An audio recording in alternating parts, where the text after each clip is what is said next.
The rain had been falling for hours, turning the roadside into a sheet of black glass. Neon buzzed faintly above the crumbling sign that read, Pine Hollow Motel. Half the letters were gone, leaving only a pale glow that flickered against the mist. Detective Harry Blake pulled his coat tighter around his shoulders as he stepped out of his car. The air smelled of wet asphalt and stale cigarettes. He had been to countless crime scenes in his 20 years on the job, but something about this place pressed heavy on his chest. It wasn't just the rain or the silence. It was the way the motel seemed to lean forward, like it was listening. Waiting. 2 patrol cars were already parked in front of the office. Their red and blue lights painted the wet walls in pulses.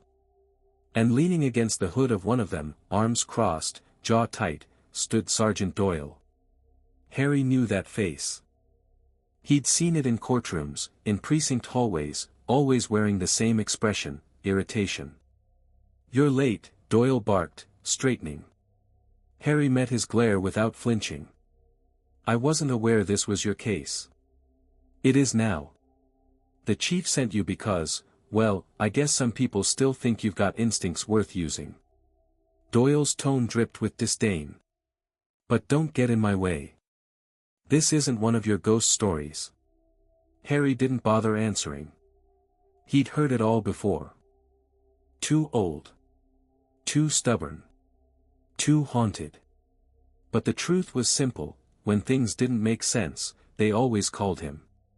Claire Holt slipped out from the passenger seat of their sedan, adjusting her trench coat. She shot Doyle a quick, professional nod. "What do we have?" Doyle jerked his thumb toward the second floor. Rainwater dripped from the cracked balcony above, pooling onto the concrete walkway. "Room 6. Guest checked in 3 nights ago. Never checked out. Maid opened the door this morning. The room's a mess. No sign of the tenant." Harry glanced up at the row of doors. Room 6 number hung crooked, barely clinging to the rusted wood. The curtains behind the window fluttered even though the glass was shut. A single light burned inside, dim but steady, waiting for them to enter. Harry felt it deep in his gut, this wasn't going to be routine. The hallway of the Pine Hollow Motel smelled of mildew and smoke. The carpet was stained in long, dark trails that had resisted every half-hearted cleaning attempt over the years. Water dripped somewhere behind the plaster, steady and slow, a heartbeat inside the walls. Harry moved first, his shoes sinking softly into the damp fibers as Claire followed close behind. Doyle trailed last, his heavy steps making the floorboards creak with irritation, as if even the building disliked his presence. Room 6 waited at the far end of the corridor. Its door was ajar, a faint strip of light spilling onto the hallway carpet. Claire frowned. "You said the maid opened it this morning?" Doyle grunted. "Yeah. It's been like that since." Harry's brow furrowed. "You didn't secure the scene." "Don't start with me," Doyle snapped. "Nobody's been inside except her. She swore she didn't touch a thing." Harry didn't argue. Instead, he placed a gloved hand against the door and eased it open. The smell hit them first, not rot, not death, but something metallic, sharp, almost electrical. The room itself looked as if it had been ransacked. The bedspread was half torn off, the mattress leaning at an angle as though someone had searched beneath it in a frenzy. The desk drawers were pulled out and scattered across the floor. A lamp lay shattered, its bulb still intact but dark. Claire's flashlight beam caught a detail that made her pause. "Harry, look." On the far wall, drawn in jagged black strokes, was a single phrase. "Someone hears." The letters were uneven, smeared, as if carved in haste with something sharp. Harry approached slowly. He could see faint grooves in the paint, deeper than a marker could make. He crouched, touching the wall with his gloved fingertips. This wasn't written. It was scratched in. Behind him, Doyle scoffed. "Another one of your ghost tricks. Maybe the tenant went crazy. End of story." But Harry wasn't listening. His gaze shifted to the desk. On its surface sat an object out of place among the chaos, a pack of cigarettes, unopened, its paper crisp and dry despite the damp room. He picked it up carefully. A motel logo was printed across the front, but not Pine Hollows. It was from another place, one that had been shut down years ago. Claire's eyes met his.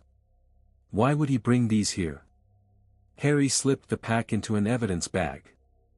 Because someone wanted us to find them.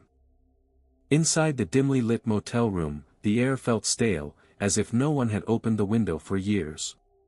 Harry's flashlight swept across the walls, revealing peeling wallpaper, a sagging bed frame, and the faint outline of something scratched into the plaster just above the headboard.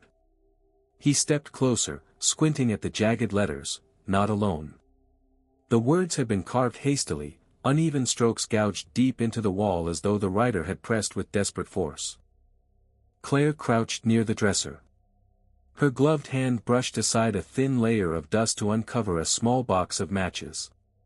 On the cover, the name of the motel was printed in faded ink, but what unsettled her was the smear of dried blood across the cardboard. She flipped it open. Inside, there were only 3 matches left, each carefully etched with a number, 2, 4, 7. "Someone wanted us to find this," she whispered. Harry didn't answer. His attention had shifted to the carpet. There had been footsteps earlier, faint impressions in the mud outside the room. But here, inside, there were none. As if the person had entered and then simply vanished. No drag marks. No scuffs. Nothing. It was as though the trail had been swallowed by the floor itself. Instead, what remained were objects. Scattered on the nightstand lay a cracked photograph of a young woman standing at a train platform. Her face was blurred, smeared with ink, and across the back, a message had been scribbled: "She saw the train. She heard it." Claire exhaled sharply. Why leave all this? If someone wanted to cover their tracks, this is the last thing they'd do. Not if they wanted to send a message, Harry muttered. He tapped the photograph with his pen. Someone's guiding us. The question is whether they're warning us, or inviting us. The hum of neon from the broken motel sign outside flickered through the blinds, throwing crooked lines of light across the room. Harry pocketed the photograph, then turned toward the wall again. That single phrase, "not alone," seemed to grow heavier with every second. Somewhere beyond the thin walls, a floorboard groaned, long and low, as if someone had stepped in the corridor. Both detectives froze. Claire's hand moved instinctively to her notebook, ready to jot details, but Harry raised a hand, silencing her. For a moment, the room returned to silence. But Harry knew the truth. The evidence wasn't leading them out, it was pulling them deeper in. And whoever had left these fragments behind, was still close. The sharp knock on the door broke the tension like glass shattering. Claire turned, her flashlight beam catching the dust in the air, while Harry slowly opened the door. Standing in the hallway was Officer Dean Kessler, the same uniformed cop who had been at the motel entrance earlier. His presence alone seemed to sour the air. But this time, he wasn't alone. At his side stood a younger woman, dressed in plain clothes but with a badge clipped casually to her belt. She carried herself with the same arrogance Harry had seen too many times before, an investigator who wanted authority without earning respect. "Well," Kessler drawled, his lips twisting into something that wasn't quite a smile, "what did I tell you? Poking your nose where it doesn't belong again." Harry didn't move. "Funny. I thought you wanted this case solved." The woman stepped forward, her heels clicking against the wooden floorboards. "This is an official investigation, Blake. You and your assistant aren't cleared to be here." She let her gaze flick dismissively toward Claire, who stiffened but held her ground. "Assistant?" Claire's voice carried an edge sharper than steel. Harry placed a calming hand at her side, though his jaw tightened. "You don't get to decide who looks into a crime scene," he said evenly. "Especially when your investigation conveniently ignores the evidence right in front of you." Kessler chuckled, but it didn't reach his eyes. Evidence? What? A broken picture frame and some scratches on the wall. Ghost stories, Blake. That's all this place is. You've always had a taste for drama. Harry stepped closer, lowering his voice so only the two of them could hear. You're wasting time trying to push me out. Which makes me wonder why. Unless you already know more than you're letting on. The younger woman shifted uncomfortably, but Kessler only sneered. Watch yourself. You don't have the authority anymore. Remember that. The silence stretched, thick and heavy. Claire finally broke it, flipping her notebook shut with a snap. If you don't want the truth uncovered, that's fine, she said coldly. But don't think for a second you can stop us from finding it. For a brief moment, the four of them stood locked in the cramped hallway, two sides of the same mystery, colliding. Harry knew one thing for certain: the harder Kessler tried to push them out, the more dangerous the truth was going to be. The motel room smelled of mildew and stale smoke, its curtains half drawn, letting in a thin blade of dusty evening light. Detective Harry stood in the center, his eyes scanning the walls as if the plaster itself held secrets. Claire moved carefully along the dresser, her gloved hands brushing aside cigarette butts and crumpled receipts. Something about the scene felt staged, too messy in some corners, too clean in others. Look at this, Claire said, pulling open the top drawer. Inside lay a collection of personal effects, postcards, matchbooks, a torn photograph. But none of them belonged to the missing victim. They seemed deliberately planted, fragments of strangers' lives stitched into a false narrative. Harry leaned closer to the photograph. It showed a group of people standing outside the motel years ago, their faces blurred from age. One man, however, stood out, familiar, sharp-eyed. That's him, Harry muttered. The same man who appeared in the station files from last year. Before they could discuss further, heavy footsteps echoed down the hall. The door swung open and Officer Grant strode in, his new partner close behind. His expression was the same mix of irritation and hostility. You again? Grant growled. I told you to stay out of this case. Harry didn't flinch. Then maybe you should tell me why this room looks like a set piece in a play. Someone is rewriting the story, Grant. And you're letting it happen. The younger partner, a sharp-faced woman with a notepad in hand, smirked. Or maybe you're just seeing what you want to see. Conspiracy theories don't solve cases, detective. But Claire's voice cut through the tension. If it's all in his head, then explain this. She held up the torn photograph, her tone calm but firm. Because this man appears in two different investigations, both unsolved. And both tied to this motel. Grant's jaw tightened. For a moment, he said nothing. Then he reached for the evidence bag, stuffing the photograph inside without a word. You're done here. Leave before I make it official. Harry watched him, his fists clenched but his voice steady. Every time you try to shut me down, Grant, it tells me I'm closer to the truth. That's the only reason you'd want me out of the way.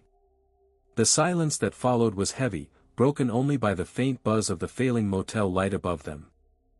The night clung to the motel like a damp shroud. Its neon sign buzzed faintly, the vacancy letters stuttering on and off, bleeding weak red light into the parking lot. Patrol cars sat in a neat row, their headlights off but their presence unmistakable, silent enforcers watching over the property. The argument between Harry, Claire, and Grant earlier still echoed in the detective's ears, each word leaving a bruise on his patience. They were being pushed away, cornered, treated like intruders. But Harry knew better. This place still whispered secrets, and he had no intention of leaving without listening. They slipped quietly along the side of the building. The night pressed close, fog rolling low across the asphalt, muffling their steps. At the back of the motel, everything felt abandoned, broken furniture stacked against the wall, torn mattresses sagging like corpses, and trash bins filled with the forgotten remnants of past guests. The hum of the neon didn't reach here. It was only darkness and damp earth. Harry's flashlight swept across the ground, a cautious beam. Then it stopped. Something was sticking out of the soil, half swallowed by time and weather. He crouched, brushing aside dirt with his gloved hand. A wooden box, edges rough, surface swollen with moisture. Claire knelt beside him, her breath visible in the cold air. "That doesn't look like motel junk." "No," Harry murmured, running his hand over the cracked lid. "This was hidden. Someone wanted it to stay buried." He pulled a folding knife from his coat, sliding the blade carefully under the lid until the rusted nails gave way with a groan. The smell hit them first, mildew and old paper. Inside lay bundles of letters, tied with fraying string, ink faded but still legible. Claire carefully pulled one free. Her eyes scanned the lines, and her lips moved silently as she read. Then she froze. "Harry, these aren't just personal notes. They're confessions. Warnings. Someone writing about debts, threats, names." She looked at him sharply. "Names we saw earlier. The photograph, the missing reports. They're all here." Harry took another letter, his brow furrowing deeper with every line. "And this handwriting, same on every one. One man wrote all of these. The same man Grant's trying so hard to keep out of this investigation." Claire swallowed hard, her fingers trembling slightly as she slid the letters back into the box. "So Grant knows. He's been covering this from the beginning." Before Harry could respond, a sharp voice sliced through the silence. "Who's back here?" A flashlight beam swept across the alley, cutting through the fog. Heavy footsteps followed. Grant's partner. Harry's instincts flared. He slammed the lid shut and shoved the box into Claire's arms. His voice was calm but urgent. "Go. Take these letters and keep them safe. Don't let them vanish like the rest of the evidence." Claire's eyes widened. "What about you?" "I'll stall them." "Go, Claire. Now." Reluctantly, she melted into the shadows, clutching the box to her chest, moving along the wall until the fog swallowed her completely. Harry rose slowly, straightening his coat, his figure casting a long shadow as the beam of light closed in on him. Grant's partner stepped forward, her expression sharp, her stance aggressive. "Detective Blake. You were told to stay out of this." Harry didn't move. His face was unreadable, but his voice carried a quiet defiance. "I don't answer to you. Not when there's more here than you're willing to admit." She tightened her grip on the flashlight. "You're trespassing. Interfering with a police investigation. I could have you arrested right now." Harry stepped closer, the tension thick enough to choke the night. "Then do it. Arrest me. But you know as well as I do that the truth isn't in your reports, or in Grant's speeches. It's out here, rotting in the dirt, waiting for someone who isn't afraid to dig it up." Her jaw clenched, but she didn't move. The light wavered slightly in her hand, betraying the crack in her confidence. For a long, dangerous moment, neither spoke. The fog coiled around them, the neon sign buzzing faintly in the distance, the motel looming like a silent witness to their standoff. Finally, she spoke, her voice lower now, almost uncertain. "You don't know what you're getting into, Blake. This goes deeper than you think." Harry's eyes narrowed, his tone steady. "Then maybe it's time someone got in too deep." The silence stretched again, heavy with everything unsaid. Somewhere in the dark, Claire's footsteps faded, carrying the box, and the truth, away from danger. And Harry stood his ground, face to face with the system that wanted him silenced. Harry sat in the dim motel room, its curtains half drawn, letting in a thin, watery light from the street outside. The hum of neon from the sign buzzed faintly, like an insect that refused to die. Claire sat opposite him, her notebook filled with sketches, questions, and fragments of things they had uncovered over the past few hours. Between them lay the objects gathered from the cabin and the motel office, a brass key without a number, a torn page from a ledger, and a child's bracelet with one broken charm. Each item felt too specific, too intentional, as though someone had planted them like breadcrumbs on purpose. "What bothers me," Claire said, tapping her pencil against the bracelet, "isn't just what's here. It's what's missing. Where are the footprints outside the cabin? Where are the usual signs of a struggle? None of this feels natural."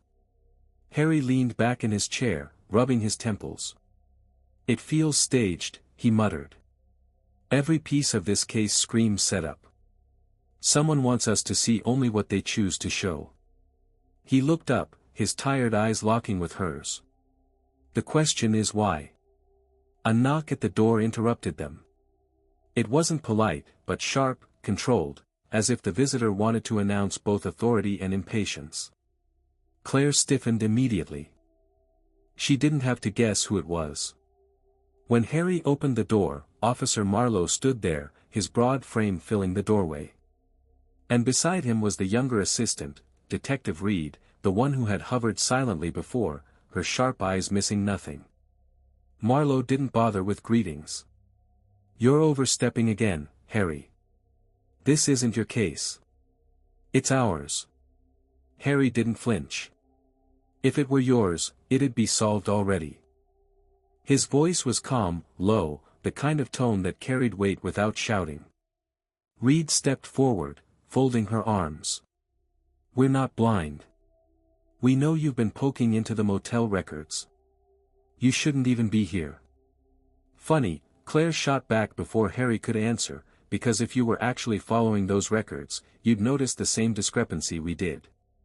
A guest checked in under a false name 3 nights ago, but no one ever checked out. And the ledger page that could prove it just happens to be torn out." She leaned closer. "So maybe ask yourself who benefits from keeping that quiet." For the first time, Reed's expression flickered. Marlowe, however, only hardened, his jaw tightening. "Enough games. You and your partner back off before you compromise everything." Harry studied him, the silence stretching. He wasn't just reading Marlowe's words, he was reading the man himself. The tension in his shoulders, the way his hand hovered near the edge of his belt, the fact that he never once asked about the evidence on the table. It wasn't annoyance at interference. It was fear. Finally Harry said, "Tell me, Marlowe. Whose side are you on? Because from where I'm standing, it doesn't look like it's the victims." The air in the room thickened. Reed shifted uncomfortably, as if realizing the confrontation was skating close to something she hadn't been warned about. Before Marlowe could respond, Harry added, "You can threaten me, shut me out, but you can't bury the truth forever. Someone planted these clues. Someone tied this motel to a string of disappearances. And whether you like it or not, I'm going to find out who." Marlowe's lips curled into a cold smile, but there was no humor in it. "Careful, Harry. The truth you're chasing might just bury you instead." He turned sharply, signaling Reed to follow. Within moments, the door slammed shut behind them, leaving the faint smell of tobacco and rain carried in from outside. Claire exhaled shakily. "They're scared of what we'll find." Harry nodded slowly, his eyes fixed on the bracelet glinting faintly under the neon light. "Scared enough to try and stop us. Which means we're getting close." He leaned forward, spreading out the torn ledger page and the brass key on the table. "We're missing the link. The motel, the cabin, the missing ledger entry, they're connected. Whoever staged this wants us to follow the trail, but they also want Marlowe keeping us at bay. That's the real question, why leave us clues if they don't want us solving it?" Claire's pencil hovered over her notebook, her brow furrowed. "Unless they want us to solve it, but in a way that leads us exactly where they want us to go." Harry gave her a sharp look. A trap. The silence that followed felt heavier than before, as if the walls themselves were closing in. Outside, the buzz of neon flickered, and a car passed slowly on the wet street.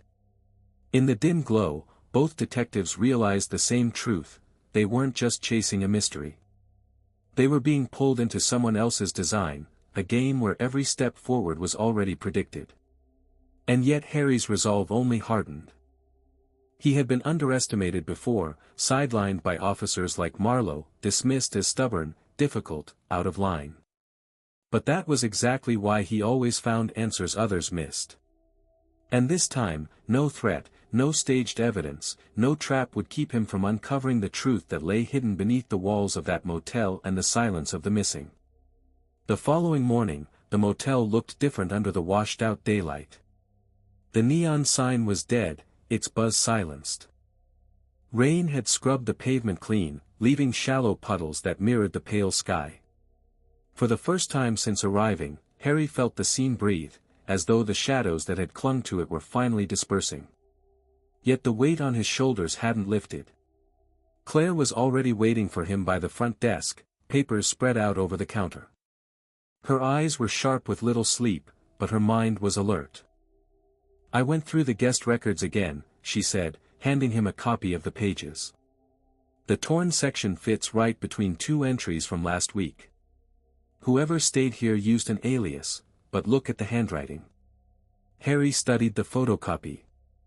The looping letters were familiar, too deliberate. And then it struck him, the style matched the officer reports they had been receiving from Marlowe himself. Harry's jaw tightened. "It was him," Claire whispered. "Marlowe covered the entry. He's been involved from the start." Harry nodded, his thoughts moving fast. "That explains his hostility. He wasn't trying to stop us because of jurisdiction, he was protecting himself." But there was more. The brass key they had found at the cabin still burned in Harry's pocket, heavy with implication. "This key belongs here," he said, moving toward the hallway of doors that lined the back of the motel. One by one, he tried them until the fourth door clicked. The lock turned smoothly, too smoothly, as though it had been waiting. Inside was a small storage room, the air stale and heavy. Old furniture leaned against the walls, boxes stacked high. And in the corner, hidden under a tarp, was a metal filing cabinet. Harry yanked it open. Inside were records, guest cards, receipts, even police documents. Many bore the same handwriting, Marlowe's signature scattered across them like a quiet confession. Claire leafed through the files, her face pale. "These aren't just names of missing persons. These are cover-ups. Reports altered, evidence misplaced, dates changed. Marlowe has been burying cases for years." Harry's throat tightened.